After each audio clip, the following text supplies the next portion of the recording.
Where do you keep all these awards, Rachel? Mostly in my bathroom, right over there.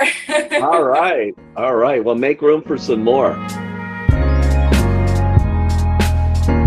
case you don't know, this club is owned by my, again, soon-to-be ex-husband, Joel Maisel. And I am here tonight to say, that half's mine. I'm kidding. Always take the side with the bathroom. Joel is a great father. And I just wanted to get up here and tell him that because we had a little tiff earlier this week about our son.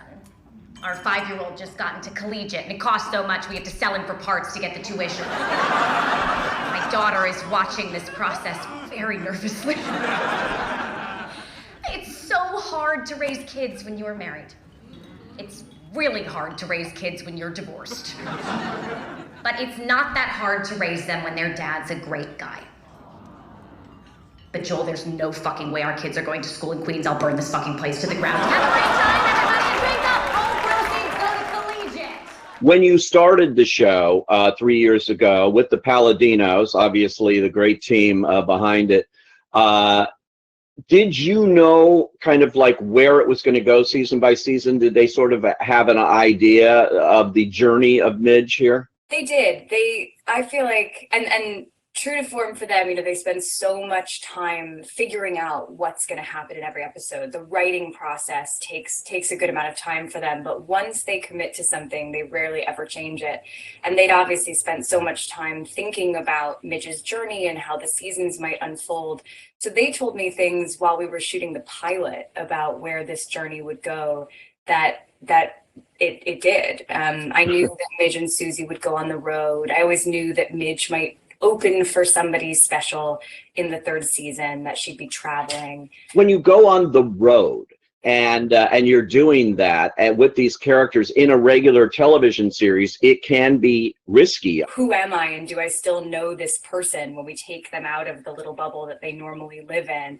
I remember we started the 2nd season in Paris, and we were all scared that we forgot who our characters were. Yeah, that first episode this season of the 3rd season was just dazzling, the USO, where you got to do that. That must have been really special to do. It feels, especially now, given that we could never be in a room with 1,000 people at a time like that, it feels like a fever dream.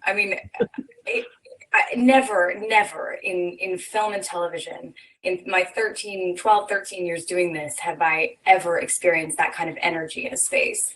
And you can feel it through the camera, I think. Did you, when you went into this, have any fear or trepidation about being authentic as a comedian, as a stand-up comic? You hadn't done a whole lot of comedy at that point.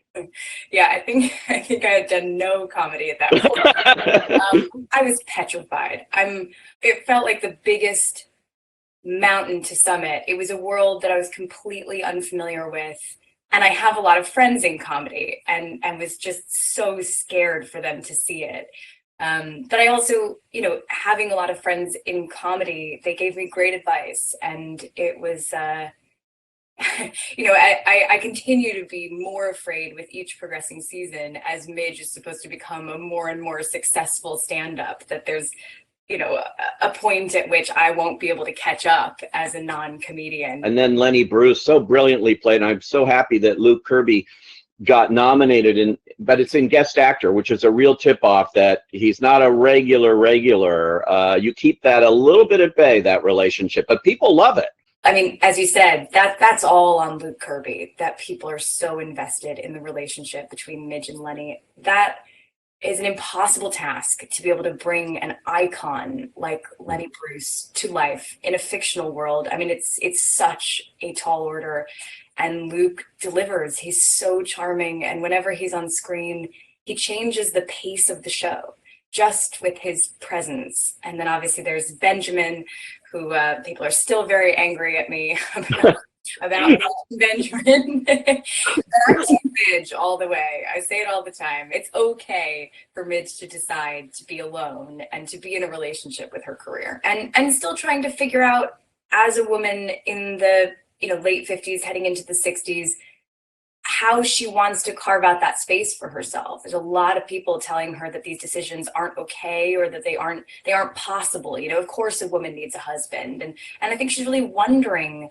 about all the things that she grew up dreaming about and being told that women were supposed to want, and how they were supposed to parent. And you know, the parenting conversation, I mean, I'm sure you've caught wind, but it's been so interesting. You know, It is. Women in particular, I find, are so angry about the way that Midge parents, and that's not invalid, certainly, but it's as if, you know, these children don't have a father who's now around full time, two sets of grandparents who are around full time, a Zelda who is around full time. You know, people throw around words like child abuse, and it says a lot about both how far we have and have not come in our relationship to how women are supposed to be. You have always wanted to be in this business, I think. I mean, you were doing this when you were in high school. I guess you did your first film, Michael Bay's movie, The Unborn, while you were in high school. Yeah, I had taken an amazing summer class. I was trying to figure out, you know, how to take this dream that kind of felt like a hobby and turn it into something more than that, and had an opportunity to audition for that movie. Although in hindsight, I'm amazed that I got that part. But I was literally told I was like too short, too young. They didn't want someone with red hair.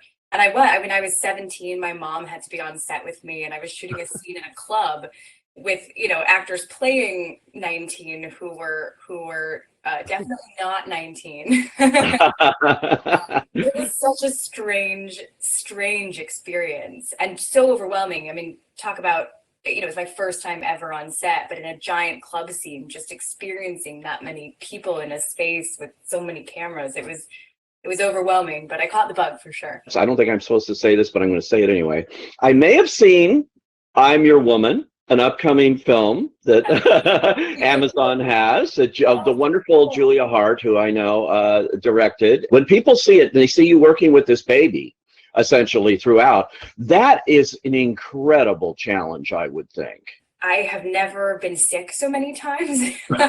Older siblings, and they were quite germy, but it was amazing. You know, working with a baby, as they say about animals too, it forces you to be planted so firmly in the moment.